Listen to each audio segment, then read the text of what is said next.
Season 1 of Written in Stone, the 1990s, is supported by Tension Climbing, wooden training tools designed with purpose in Denver, Colorado. Use the code STONE, that's STONE, to get 10% off of your next purchase at tensionclimbing.com and to let them know that their support for this show matters. Not valid for tension board sets, hardware, or gift cards. Cannot be combined with other offers. Tensionclimbing.com.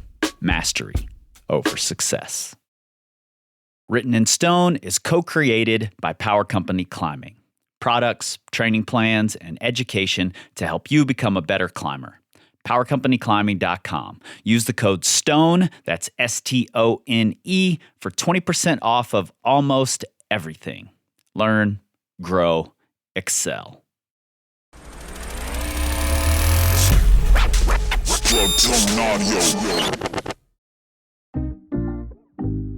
In 2013, she began working full-time as a software developer.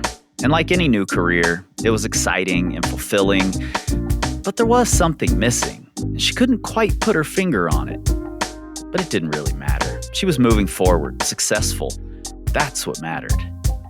She was still climbing, of course. When it's caught you this way, it's hard to just let go. And why would you let go anyway? A handful of V10s and a few V11s kept her satisfied for a while. But by November of 2015, she was fully settled into her career and ready to try hard again. And she did try hard, really hard. But she came up short. And that failure, like it has for so many of us in the past and will do for so many of us in the future, sparked a flame inside of her that she'd forgotten existed. She didn't just want to climb that boulder, La Danse des Balrogs. She needed to climb it. And needing a thing is complicated. The more you need it, the harder it is to come by. A knee injury offered her a way out, an easy reason to avoid failing again. But the boulder was still there, waiting, as it had been for an eternity. And she still needed it. Over the next 18 months and several short trips making the 700-kilometer drive for just a couple of days of attempts, sitting alone under that boulder, watching the sun disappear beneath the horizon, she had seen bits of progress, but had failed to reach her high point from that first trip. And that first trip, when there were no expectations, no pressure. Is it possible to return to that state once you need to do a thing? Once you've sunk time in without the results you hoped for? It's possible, but it's complicated. February 2018. She was going to Ticino, but that meant going right past that boulder. And so she detoured. Just a couple of days. Arriving at the boulder in the morning, she found it wet. But while that would have mattered to her a year earlier, now she was happy to just hang out while the sun came out and dried the boulder. She had realized that the goal was happiness, not just happiness through sending. And she could be perfectly happy sitting here listening to the birds as the day emerged. The boulder dried, she tried the moves, and had a lovely time. And while hiking out, she knew she'd like to have another morning there. And so, Dorothea Karalus returned to the boulder in Branson that 26 years earlier, through the vision of Fred Nicole, had opened doors for an entire generation of boulders. She pulled on, floating the initial hard moves, impatiently got her foot up to oppose the Gaston, and without realizing what had happened, found herself on top.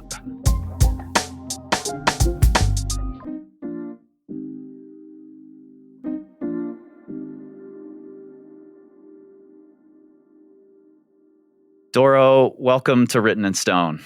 Hi, nice talking to you. I'm so excited to talk to you about this boulder. I've watched your video so many times, and I've looked at so many photos and other videos of this boulder, and it seems like it was a really important moment in your climbing. So I'm really excited to hear about it. First, before we start, though, I have a question for you. I have to ask, if you had to choose one trait of Fred Nicole's to make your own, would it be the wild hair, the giant forearms or the super sloth-like climbing style? I think I already climb pretty slow as well. So I would choose the forearms because my finger strength is not so great. So yeah. Yeah, I think I want the forearms too. They seem like they're the largest forearms in the world in some photos. Mm-hmm. Can we start by, I would love for you to describe Branson and this particular boulder for me, because I've seen lots of videos, but it doesn't seem like it's the most in style bouldering area these days. So I've had a hard time like really envisioning what the area is like. Can you describe it for me? Mm-hmm. Sure. So Branson is a little village, like really tiny village in the Valais, which is in the west of Switzerland. It's a French-speaking part of Switzerland. And also, it's kind of on the south side of the Alps, so the weather is a lot nicer than on the north side. It gets more sun and less rain, less storms, and the boulder sits above this small village on the hill, and there's a few other boulders on that hill, but it's not so many. So basically, the area consists of one big boulder and like a few tiny ones around where you can warm up. But and even on the boulder, like the main lines are all on one side. So yeah, it's What are you basically one boulder. seeing from that side? Like when you're sitting there, do you see the village, or is it the village is hidden behind the boulder?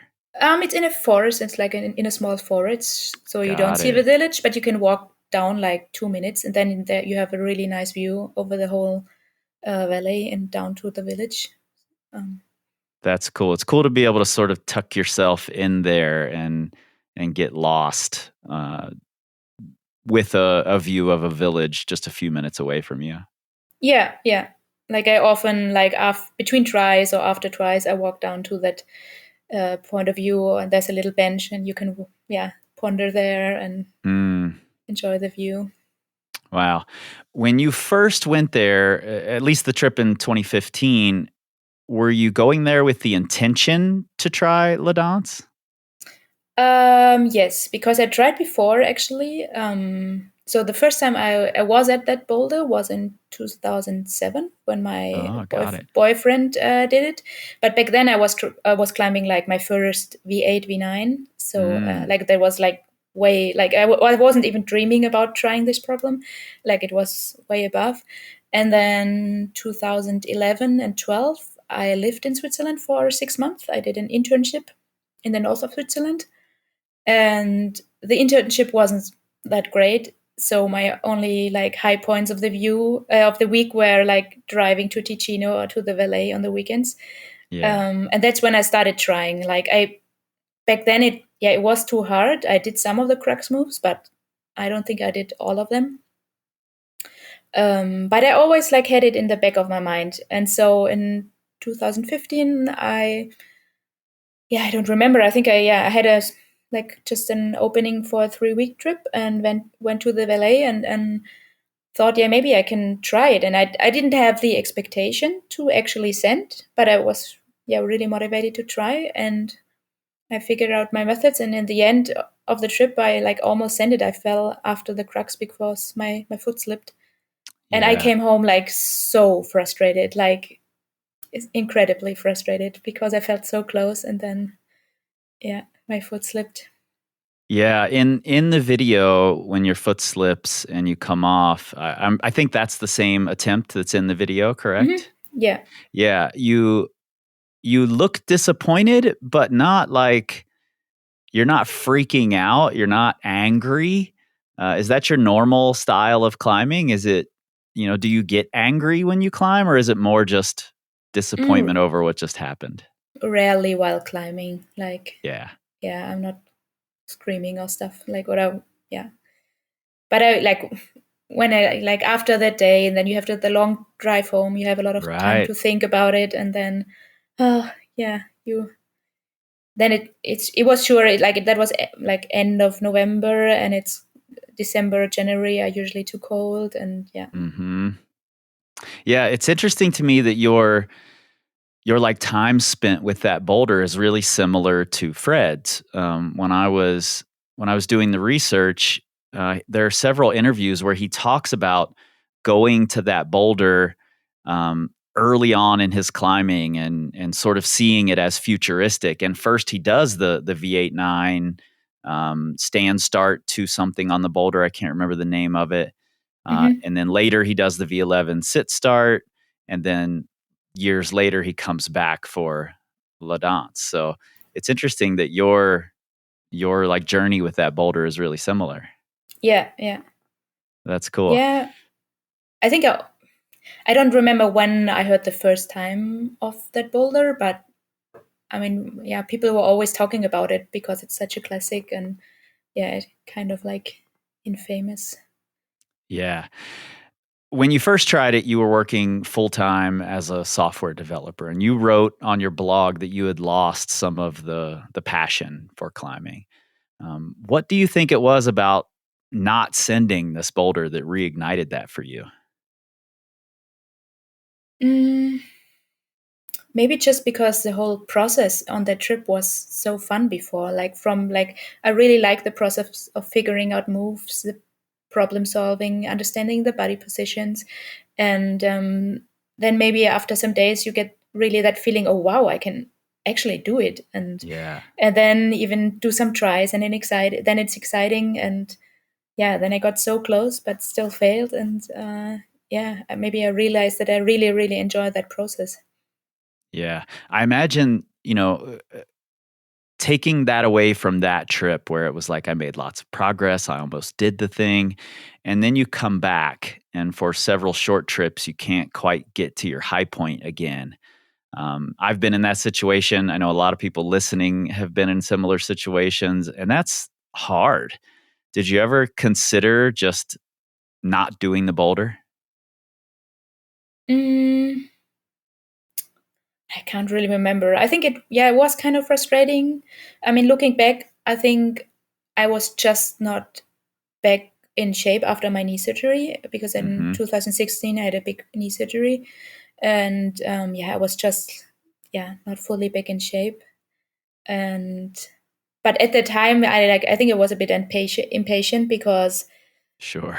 yeah, even when I mean when that knee surgery happened, like the first thing which came to mind was a trip to that boulder because I had planned to go there in February or March, and then I was like, I fell in the gym, my knee crunched, and I was like, okay, that's not gonna happen.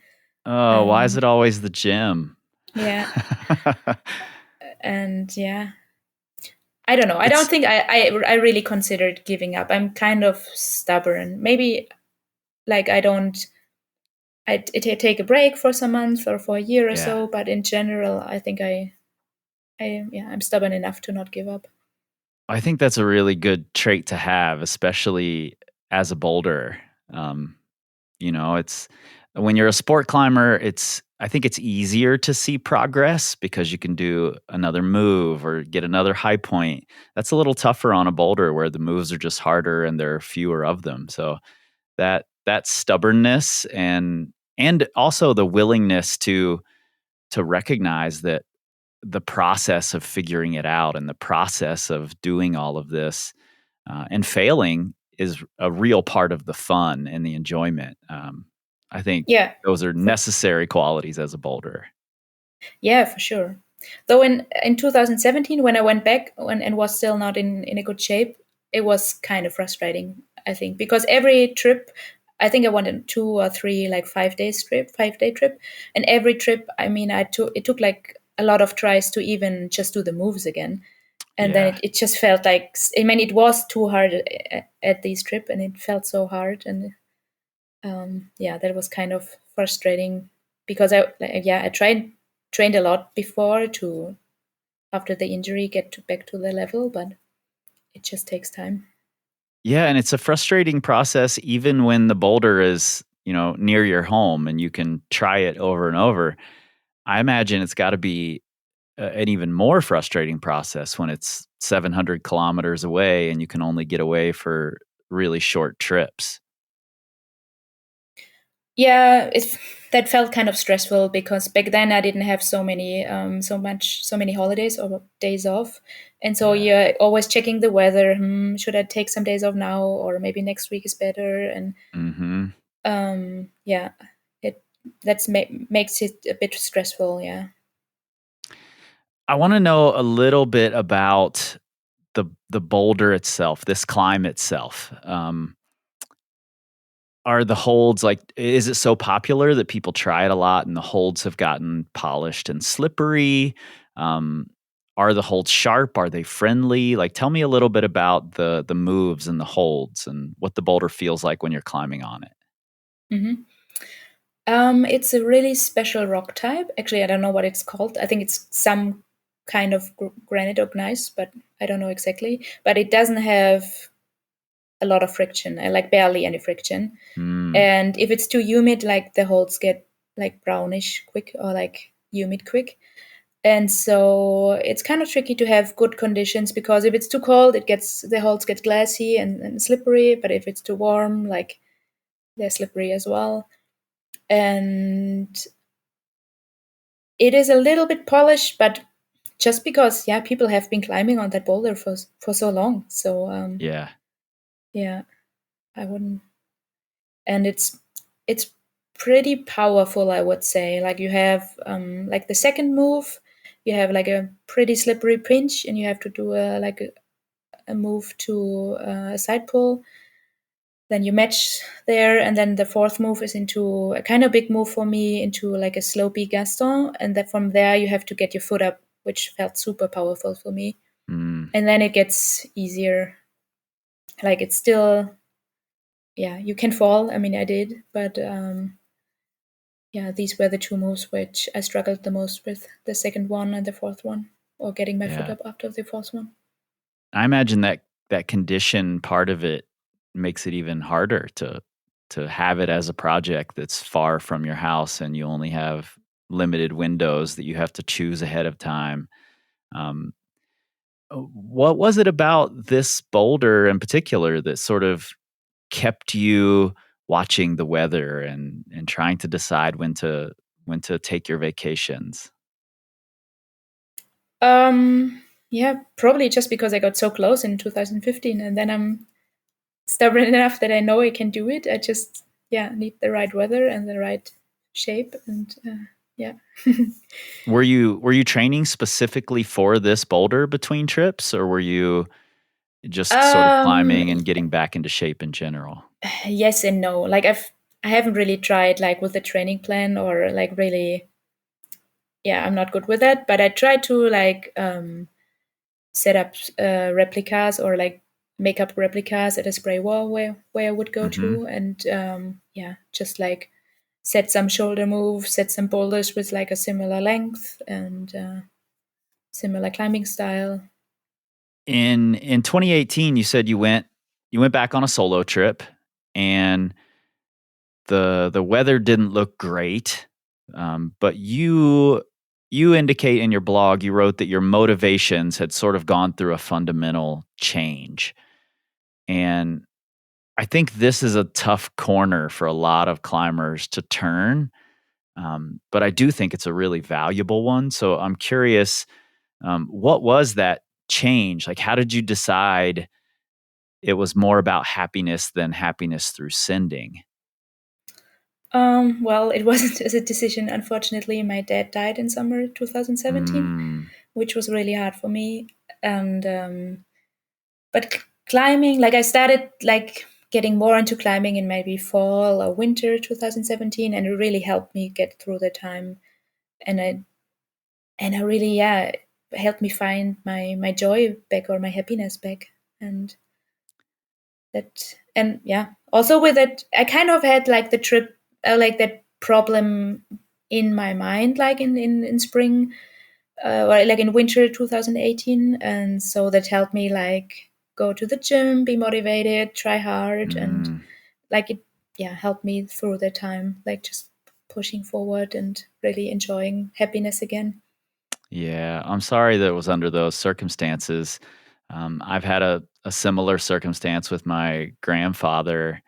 Um, his passing really showed me that climbing was a thing I could lean on as a constant in my life, and something that I could always find joy in. So I totally get that, and I think that's one of the most important parts of this thing that we do that maybe we don't recognize when we're young and really just trying to challenge ourselves. Yeah, that's well said. Yeah, like a constant in your life, which usually gives you happiness. Yeah. As climbers, whether for good or bad, our identity is often tied to our ability to climb rocks. I think especially when we're younger, before we really have to confront climbing as this thing that can help us through hard times. And I've found for me personally that there are a few routes and boulders that represent something bigger than just climbing. They're a small but really important part of my identity now, whether I've sent the boulder or not. Um, and I'm curious if this boulder was sort of in that category for you. You've made it sound really important to you in your blog. Yeah, I mean, back then, for sure, when I did it, I was super happy, and I'm still proud of it. And yeah, yeah, I guess I'm really proud of it that I stuck with the process and kept going back and went through some frustration, but in the end, yeah, had a beautiful ending and really spent a really nice last day there. And yeah.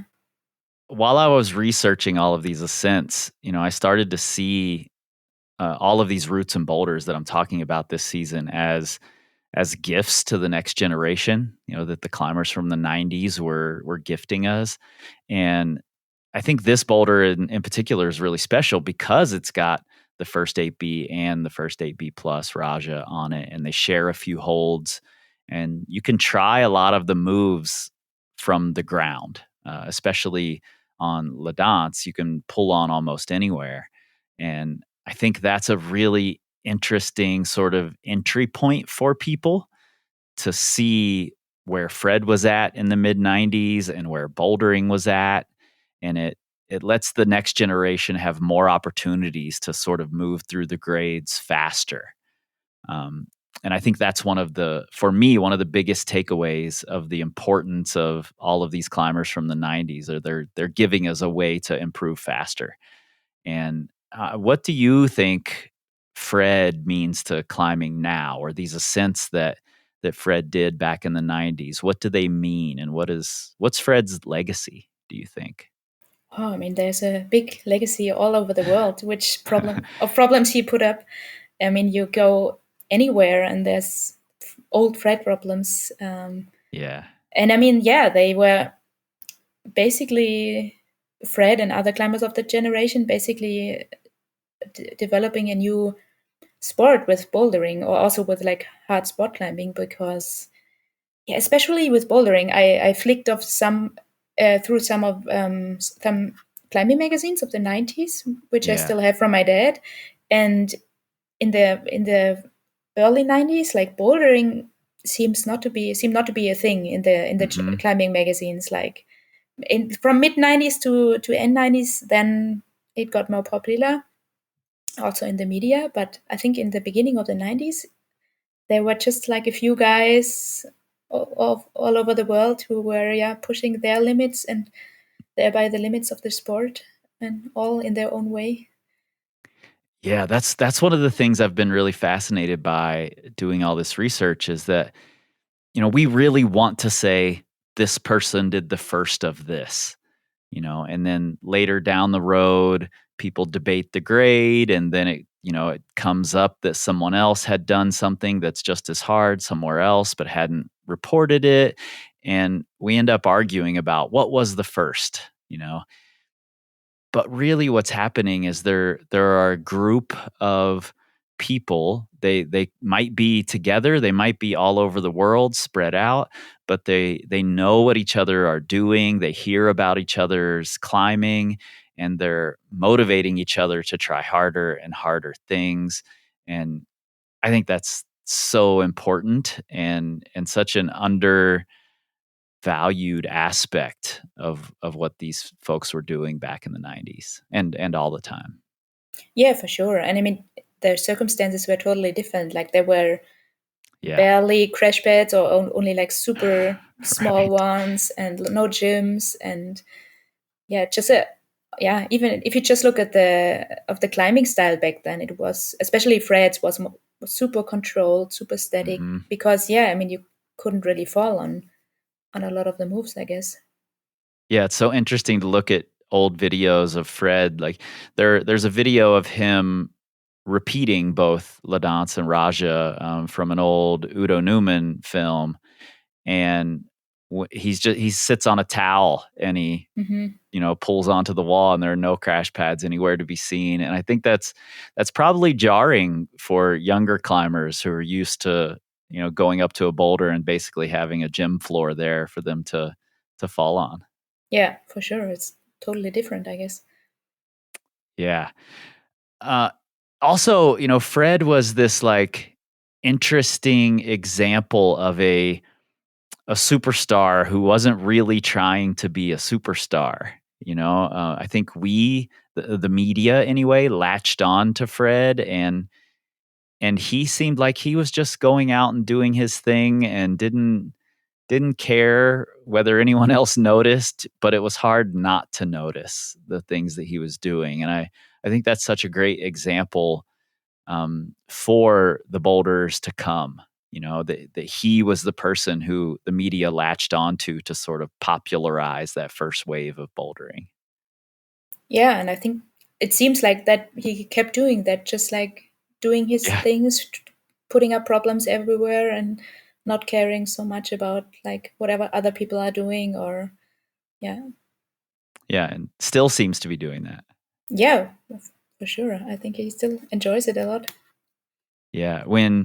Did you ever run into Fred in your travels and in your climbing?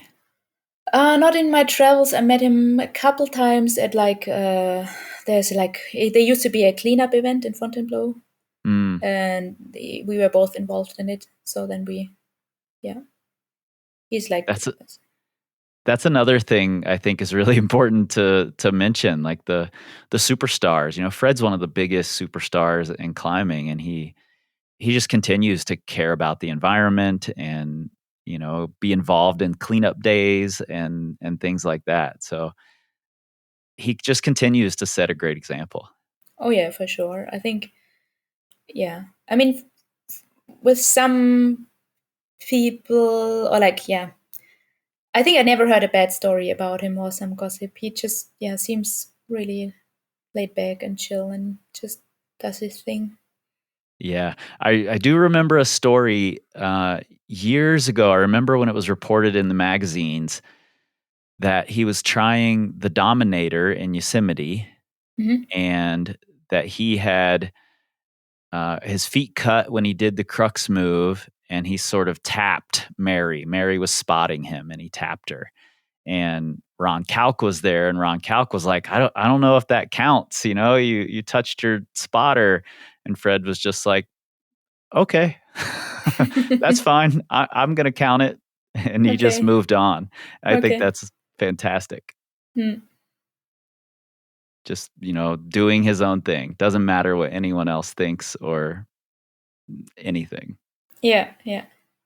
Were you ever interested? I'm curious because, I definitely grew up as a climber, like seeking out the routes and the boulders that my heroes had done. First it was like local heroes, and then it was on my first trip to Waco, I really want to go do some Fred boulders. Um, did you ever seek out things like that? Yeah, I think so. I mean, if you go to a new area, I definitely prefer, or like, I'm definitely interested in trying the classics.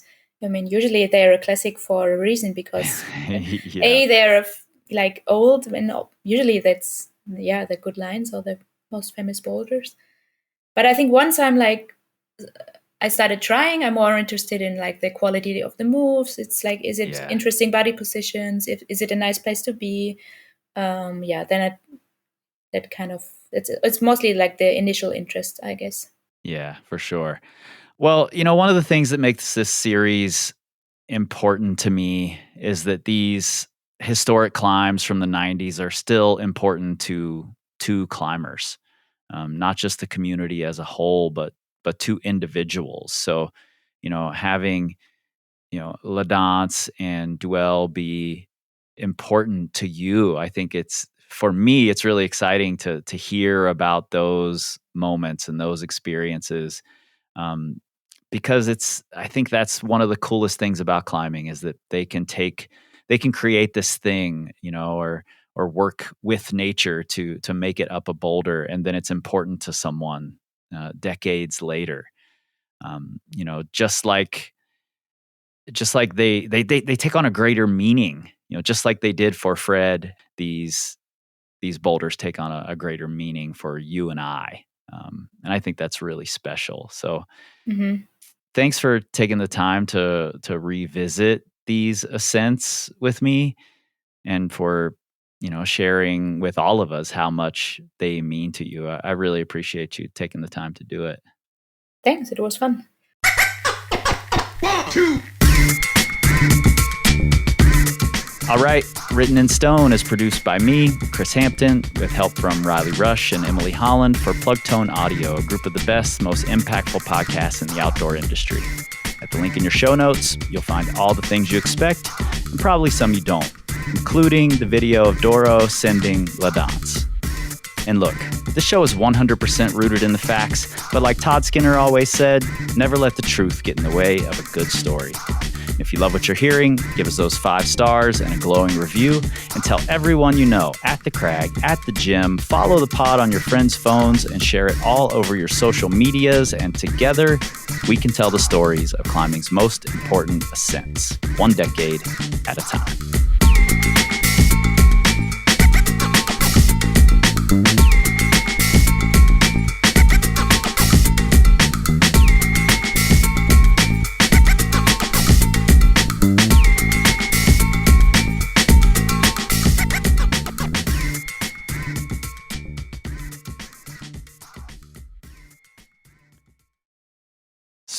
Stoners, what's happening? I don't think there are enough stories out there of the commitment that climbing hard things, and I mean hard in the relative sense, requires, especially when you're working full time and the thing you want to climb is a long distance away. It's a real commitment to do that. And I appreciate Doro sharing this story, reliving this with me, because it's inspiring, especially as somebody who now has very limited time. It's inspiring to see and hear the commitment that people put into this thing. So thanks, Doro. It has been a busy week around here. Obviously, it's the week before Christmas, so lots of shipping early in the week. Trying to climb a little. I'm going climbing tomorrow, actually, so this feels like a weekend. I keep feeling like I'm late on this because tomorrow feels like a weekend, but it's not. I'm on time. I've also been working on an incredibly challenging episode that's going to be a little different. It sort of has to be, just because of the nature of this ascent, but that's going to come beginning of February. One of the biggest controversies of the 90s, and I started it thinking I was on one side, and I've completely flipped sides. And it's actually caused me to sort of flip sides on another episode coming down the line. So super interesting stuff. Anyway, I promised you guys, there are a couple things I've promised you. Number one, that you get a bonus episode next week. And it's very cool. It spun out of control. It was just going to be a thank you quick episode. I was going to take the week off, but it spun out of control. Now it's an hour-and-a-half long episode with this whole gift that is meant to incite nostalgia for all of you. So that will be coming next Monday, Christmas Day. Be on the lookout. Number 2, I said maybe I would have something ready for you today, and I do indeed. And that is that I've set up a Patreon for the Secret Stoners Club. Now, it's entirely free to join. We do have one paid tier if you want to support the show, but not necessary at all to join in the conversation. So anybody who wants to go there, come in and do it. I would love to get your feedback. I would love to hear from you on what you want to hear next season and who you want to hear about. And eventually, maybe there will be some bonus episodes over there. In fact, I'm 100% sure there will be bonus episodes over there. I can't help myself. And some of those will be free to everybody. Some of those will go to the paying supporters over there. So if you want to support, that would be great. Lovely. We would love it. Right now, though, you don't get anything for that support except for my undying gratitude. Because like I've said 100 times in here, this thing takes a lot of hours, and I'm mostly doing it out of love, as are Emily and Riley. So any support is fantastic and would help ensure that there is a season 2. But anyway, I've got a few things posted over there already. It's patreon.com/Secret Stoners Club, all one word. So please go join, answer the poll over there. Let me know if you have questions about this season, and we will grow that Patreon as I'm able to put new things out there between season episodes. I've got so many ideas, you guys. I like I said, I can't help myself. I'm going to shut up now because you're going to listen to me and my guest next week on Monday talk for an hour and a half. And I've been talking to you all week this week, and it's been a lot of fun. Hope to see you over at the Patreon, and I'll see you next week right back here. Happy holidays, y'all.